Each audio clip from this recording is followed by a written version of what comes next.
இயலாமை சிறுகதை. எழுதியவர் ஆர்.ஜே. அல்போன்ஸ் மோசஸ், ராணிப்பேட்டை. வாசித்தளிப்பவர் ஆசிரியை மரியசெலின், சென்னை. சபரி சிறு வயதிலேயே பெற்றோரை இழந்தவன். 8வது வரைதான் பள்ளி கல்வி அவனுக்கு எட்டியது. அதிக படிப்பு இல்லாத காரணத்தால் ஊரில் அவ்வப்போது கிடைக்கும் ஏதாவது ஒரு வேலைக்கு சென்று வயிற்றை கழுவி வந்தான். காலப்போக்கில் திருமணமும் செய்து கொண்டான். அதற்கு பரிசாக ஒரு அழகான பெண் குழந்தை பிறந்தது. அதை கண்ணும் கருத்துமாக வளர்க்க ஆரம்பித்தான். தனக்கு கிடைக்காத கல்வியையும் அறிவையும் தன் பிள்ளை முழுவதுமாக பெற வேண்டும் என்று வைராக்கியமாக அவளை ஆங்கில பள்ளியில் சேர்த்து படிக்க வைத்தான். அவள் பெயர் ஷாலினி. அவளும் மிக சிறப்பாக படித்து அவளது வகுப்பில் முதல் மாணவியாக திகழ்ந்தாள். சபரியின் நல்ல நேரம் அவனுக்கு ஒரு பெரிய நிறுவனத்தில் காவலாளி வேலை கிடைத்தது. அதில் வருகின்ற சம்பளம் மற்றும் மிகை பணி தொகை வைத்து கொண்டு ஷாலினியின் பள்ளி கட்டணம் செலுத்தி வந்தான். பள்ளிக்கு பக்கத்திலேயே அவனது அலுவலகமும் இருந்தது. அதனால் நேரம் கிடைக்கும் போதெல்லாம் அலுவலகம் செல்வதற்கு முன்பு ஷாலினியை பள்ளியில் விட்டுவிட்டு பிறகு வேலைக்கு போவதும் உண்டு. தன் மகளிடம் தான் பக்கத்தில் இருக்கும் நிறுவனத்தில் மேனேஜராக பணிபுரிவதாக பொய் சொல்லி வந்திருந்தான். ஒரு நாள் அவனுக்கு ஷாலினி படிக்கும் பள்ளியிலிருந்து கைபேசியில் அழைப்பு வந்தது. சார், ஷாலினியின் வகுப்பு ஆசிரியை பேசுகின்றேன். வீட்டு பாட நோட்டு புத்தகத்தில் பெற்றோர் கையொப்பம் இட வேண்டும் என்று ஏற்கனவே கூறியிருந்த போதிலும் உங்கள் மகள் நோட்டு புத்தகத்தில் கையொப்பம் வாங்கி வரவில்லை. இன்று ஆடிட்டிங் இருப்பதால் அவளின் நோட்டு புத்தகத்தில் உங்களது கையொப்பம் அவசியம் தேவை. எனவே அவளை பள்ளியிலிருந்து வீட்டுக்கு அனுப்புகிறேன். அந்த நோட்டு புத்தகத்தில் கையொப்பமிட்டு அனுப்பி வைக்கவும் என்று கூறி போனை துண்டித்தார். ஷாலினியும் சபரிக்கு போன் செய்து, அப்பா, டீச்சர் வீட்டு பாட நோட்டு புத்தகத்தில் உங்கள் கையொப்பம் வாங்கி வர சொல்லி அனுப்பியிருக்கின்றார். நான் உங்கள் அலுவலகம் வருகிறேன் என்றாள். சபரிக்கு தூக்கி வாரி போட்டது. நாம் இதுவரை அலுவலகத்தில் மேலாளர் வேலை செய்வதாக கூறியிருக்கின்றோம். இங்கு வந்து நான் ஒரு செக்யூரிட்டி வேலை பார்ப்பது அவளுக்கு தெரிய வந்தால் என்ன ஆவது? இப்போது மகள் வந்து பார்த்தால் அவமானமாக போய்விடுமே, என்ன செய்வது என்று குழம்பி போனான்.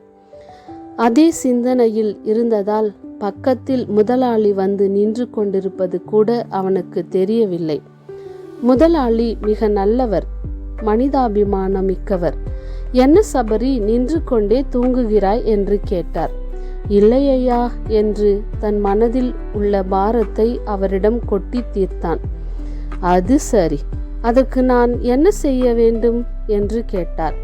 ஐயா, ஒரு உதவி.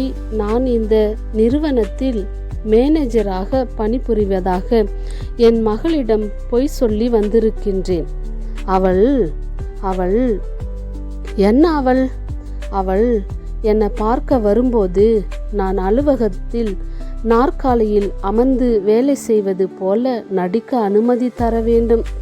என்னை பார்க்க வரும் என் மகள் என்னை பார்க்கும்போது அப்பா பெரிய வேலைதான் செய்கிறார் என்ற நினைப்பில் அவள் பூரிப்படைய வேண்டும் என்று தயங்கி கூறினான். அதை கேட்ட அவர் சிரித்து கொண்டே, சபரி, வேலையில் உயர்ந்தவன் என்ன, தாழ்ந்தவன் என்ன, எந்த வேலை செய்தால் என்ன, ஏன் உனது வேலையை தரைக்குறைவாக நினைக்கிறாய் என்று கூறி, எனக்கு இதில் உடன்பாடில்லை, இருந்தாலும் உனது ஆசைக்கு ஒரு வாய்ப்பளிக்கிறேன் என்று இன்று நமது கணக்கு பிள்ளை வேலைக்கு வரவில்லை. அவரிடத்தில் நீர் அமர்ந்து கொள் என்று கூறிவிட்டு உள்ளே சென்று விட்டார். சபரியின் முகத்தில் மகிழ்ச்சி தாண்டவமாடியது. முதலாளியை பார்த்து இரு கை கூப்பி கும்பிட்டு போட்டுவிட்டு உடனே ஓய்வறைக்கு சென்று உடைகளை மாற்றிக்கொண்டு கணக்கர் இருக்கையில் வந்து அமர்ந்து கொண்டான். சபரியின் மகள் ஷாலினி உள்ளே வந்தாள். அப்பாவை பார்த்தாள். நோட்டு புத்தகத்தில் கையொப்பம் வாங்கினாள். அந்த நேரத்தில் முதலாளி அங்கு வந்தார். அவர் அவளை பார்த்து, பாப்பா, என்ன படிக்கிறாய், எங்கே படிக்கிறாய் என்று கேட்டார். அவளும் தான் படிக்கும் வகுப்பு மற்றும் பள்ளியின் பெயரை சரளமாக ஆங்கிலத்தில் கூறினாள். அதை கேட்ட அவர் ஆச்சரியப்பட்டு, நல்லா படிக்கணும் என்று அறிவுரை கூறினார். முதலாளி பக்கத்தில்தான் நின்று கொண்டிருந்த போதிலும் ஷாலினி சபரியை பார்த்து, அப்பா, உண்மையிலேயே நீங்கள் இந்த வேலைதான் செய்கிறீர்களா என்று கேட்டாள். அதை கேட்ட சபரி, ஆம், இதில் என்ன உனக்கு சந்தேகம் என்றான். இல்லை, நீங்கள் பொய் சொல்கிறீர்கள் அப்பா. வாசலில் நான் உங்களை பார்க்க வந்திருக்கிறேன் என்று கூறியபோது வாசலில் இருந்தவர், ஓ, நம்ம செக்யூரிட்டி சபரியின் மகளா, நீ ரொம்ப அழகா இருக்கிற என்று கூறி என்னை உள்ளே அனுப்பினார். நான் வந்தது தெரியாமல் தான் நீங்கள் உங்கள் முதலாளியிடம் பேசிக்கொண்டிருந்தீர்கள். நீங்களும் முதலாளியும் பேசிக்கொண்டிருந்த போது நான் கேட்டேன். அப்போது நீங்கள் உங்கள் முதலாளியிடம் உள்ளே அலுவலக அறையில் அமர்ந்து வேலை செய்வது அனுமதி கேட்டீர்கள். அதை கேட்டபோது எனக்கு ஆச்சரியமாகிவிட்டது. உங்கள் படிப்பிற்கு ஏற்ற வேலை செய்து கொண்டு நகரத்தில் வாழும் செல்வந்தர்களின் பிள்ளைகள் படிக்கும் பணக்கார பள்ளியில் தன் மகளும் படிக்க வேண்டும் என்ற வைராக்கியத்தோடு எனக்காக பணம் கட்டி படிக்க வைக்கும் உங்கள் உயர்ந்த உள்ளத்தை பற்றி நான் பெருமையாக நினைத்ததுண்டு. அப்பா, என் மீது எவ்வளவு அக்கறை வைத்துள்ளீர்கள். பணக்கார வீட்டு பிள்ளைகளோடு நானும் சேர்ந்து படிக்க என்னை நீங்கள் அங்கு படிக்க வைத்திருக்கின்றீர்கள்.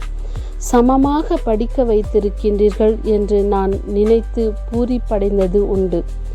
ஆனால் நீங்கள் எனக்காக முதலாளியிடம் பேசி இப்படி இந்த இடத்தில் அமர்ந்திருப்பது ஏன் அப்பா?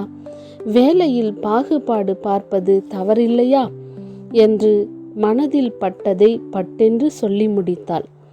அதை கேட்டுக்கொண்டிருந்த முதலாளி கைத்தட்டி, சபாஷ், இப்படித்தான் பேச வேண்டும்.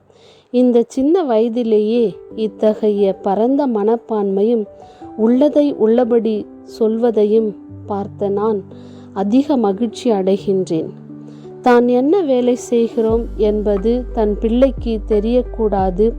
அப்படி தெரிந்தால் மகளின் மனதில் தாழ்வு மனப்பான்மை ஏற்பட்டு விடுமோ என்று பயந்துதான் உன் அப்பா என்னிடம் இப்படி பேசினார். அவரது எண்ணமெல்லாம் உன்னை எப்படியாவது பெரிய படிப்பு படிக்க வைத்துவிட வேண்டும் என்பதுதான். நீ கவலைப்படாதே. உனது அறிவு திறமையும் புத்தி கூர்மையும் நான் பெரிதும் பாராட்டுகின்றேன். உனது படிப்பிற்கான மொத்த செலவையும் நான் ஏற்றுக்கொள்கிறேன் என்று முதலாளி கூறினார். சபரியை பார்த்து, சபரி, எந்த வேலையாக இருந்தாலும் கவலைப்படக்கூடாது. மாறாக அதில் முத்திரை பதித்து அதிலிருந்து கடின உழைப்பையும் நேர்மையும் வேலையில் காட்டி உண்மை தன்மையால் முன்னுக்கு வர வேண்டும் என்று கூறினார். சபரிக்கு தர்ம சங்கடமாகி ஆனது. எந்த வேலையும் குறைவாக எண்ண கூடாது என்ற உண்மை அப்போது சபரிக்கு புரிய ஆரம்பித்தது. நன்றி.